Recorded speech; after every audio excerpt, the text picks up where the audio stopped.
Hey guys, Ellie Shostak here. Hope you are doing well and having an awesome day.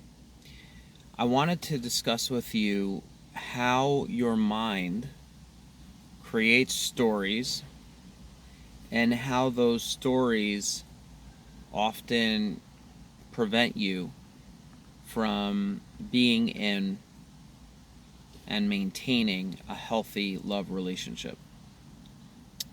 In my work with clients, especially in week 3 of Find the Right One coaching program, we talk about how the mind will do one of 3 things when it comes to situations that pop up.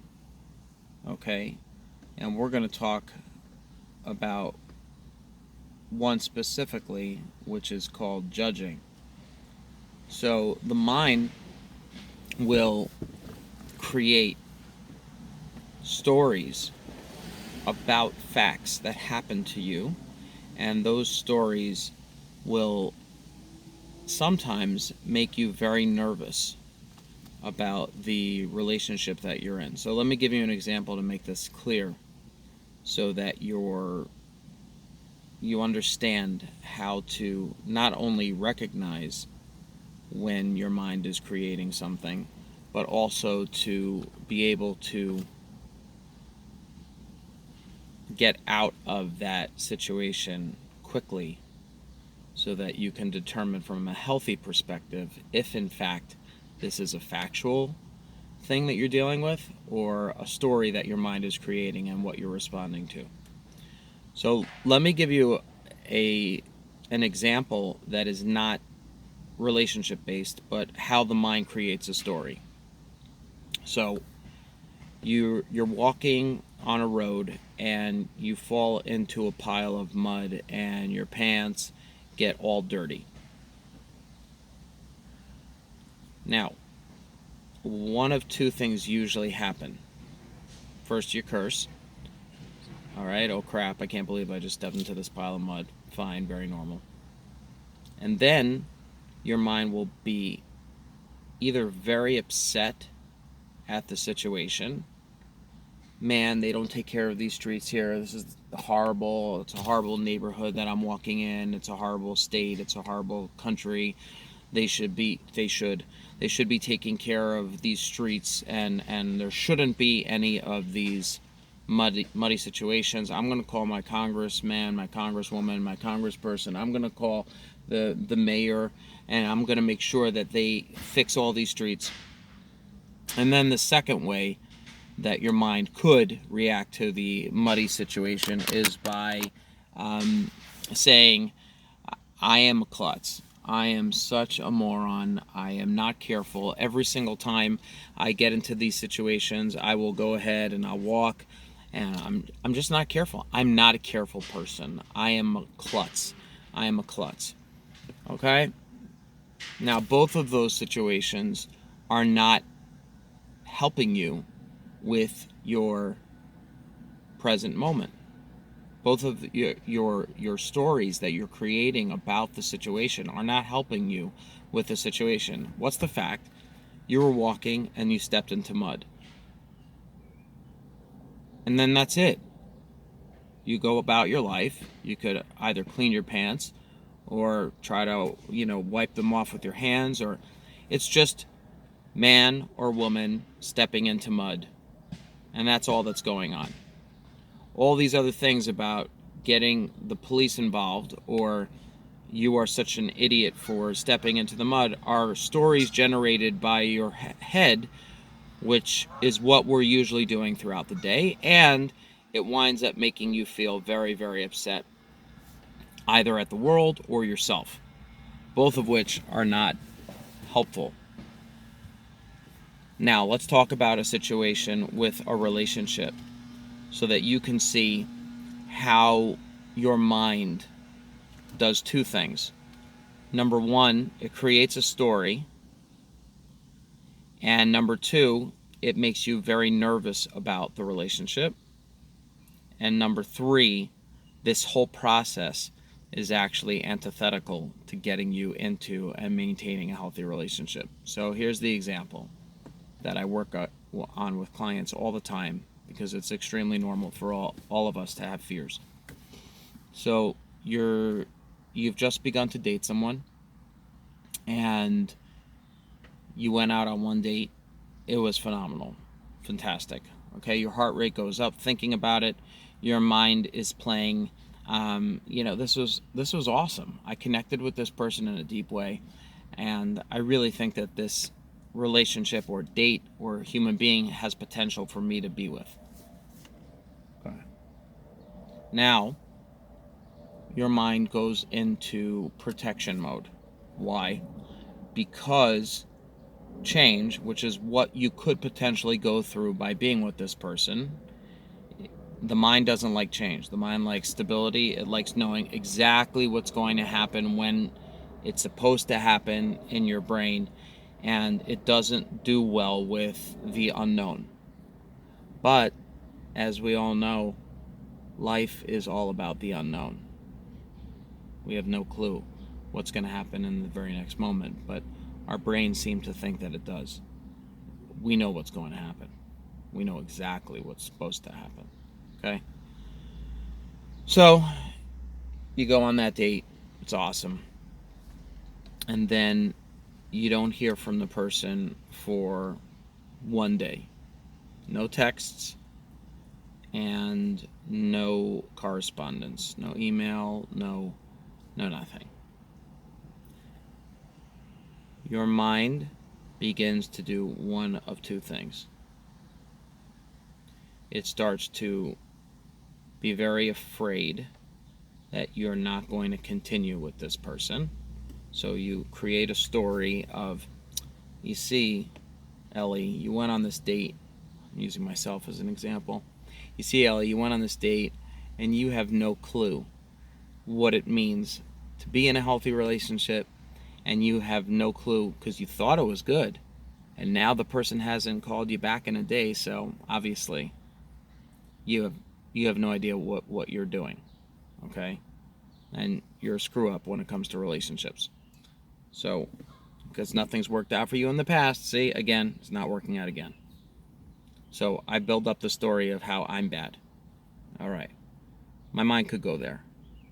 Then the ego wants to protect you, and it starts to build up negativity about the other person. Oh my God, I can't believe that she did this. We had such a good time together. We talked so long. We both said that we were attracted. Oh man. What a jerk. What a jerk. Can't communicate back with me, can't text me back. So then you start to build it up against the other. Now, both of these ways of thinking prevent you from the fact. Fact is, no text. Why don't we just go all the way out there? Maybe she's dead, and that's why she can't text me. Okay, that could be. Maybe her phone got flushed down a toilet, and she can't text me back. Could be. Maybe she's waiting for me to text her. Could be. I mean, like, all of these could be's could be true, and I don't really know what the fact is. But since my mind is so nervous about that question mark, it starts to either blame me or it starts to blame her. Neither of which are true. And then what will happen is that as soon as I get that text from her, and I go, oh, thank God. Oh, she cares about me. Oh, she wants to go out again. I go right back into, okay, I'm fine. Now, do you see what I'm doing is basically the only thing I could find. Let me see. I have Purell. Another pair of sunglasses here. I'm going to use sunglasses as happiness. Maybe I'll just use my ring, okay? Can't find my other real ring, so I found this ring. Very expensive rubber. About $10. Okay? This is my happiness. When I start to create stories of whether I'm a klutz or she's bad, I take my happiness and I put it in her hands, the other person's hands. Okay? Oh, Yeah. Oh my gosh, I feel so good. I feel great. Oh, she doesn't want to go out with me again. Oh my god, I'm so unhappy. I hate my life. I hate myself. Okay? Now, this is the way I lived for years. And even in my marriage, when I'm thinking that she'll get back to me, or we have a decision to make, and or we got into an argument and she doesn't return a call, and I'm like, oh my god, she's not gonna like me anymore. Then again, normal, and I don't mean to be making fun of you, I'm not, or me, I'm making fun of the mind and the way that it tries to protect you. But in many ways it hurts you. When I realize that no matter who I'm with, I can be in control of my happiness, and I don't get the text or I don't get the call, and I say, okay, not a problem. You either get back to me or you don't. I'm much more powerful then. I feel so much more confident because I've maintained my own destiny and happiness, and I'm in control. No one else is. So if she gets back to me, great. And if she doesn't get back to me, also great. I'm going to respond very differently in her response to me, and also in my relationships in the future. So I'm really going to go ahead and not be dependent on other people's actions to determine my happiness.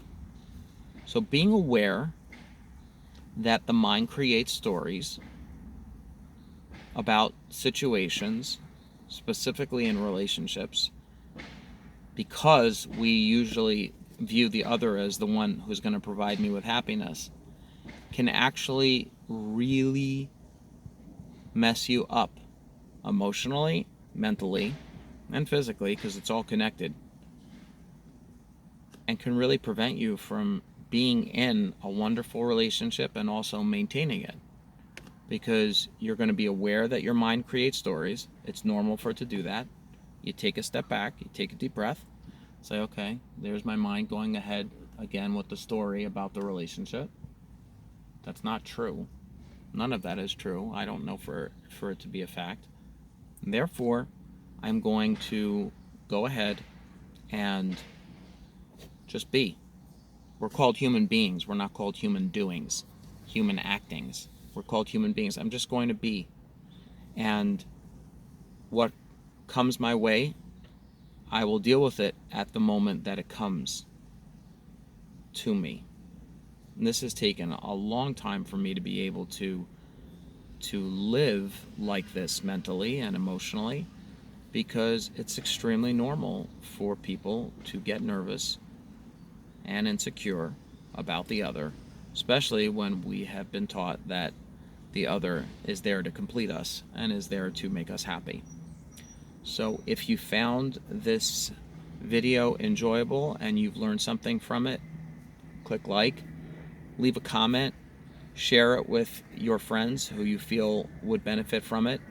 And if you're looking to get into and maintain a healthy, loving, easygoing relationship, then schedule a free strategy session with me so that we can determine if you're right for the program and if you can get that in a quick, proven way.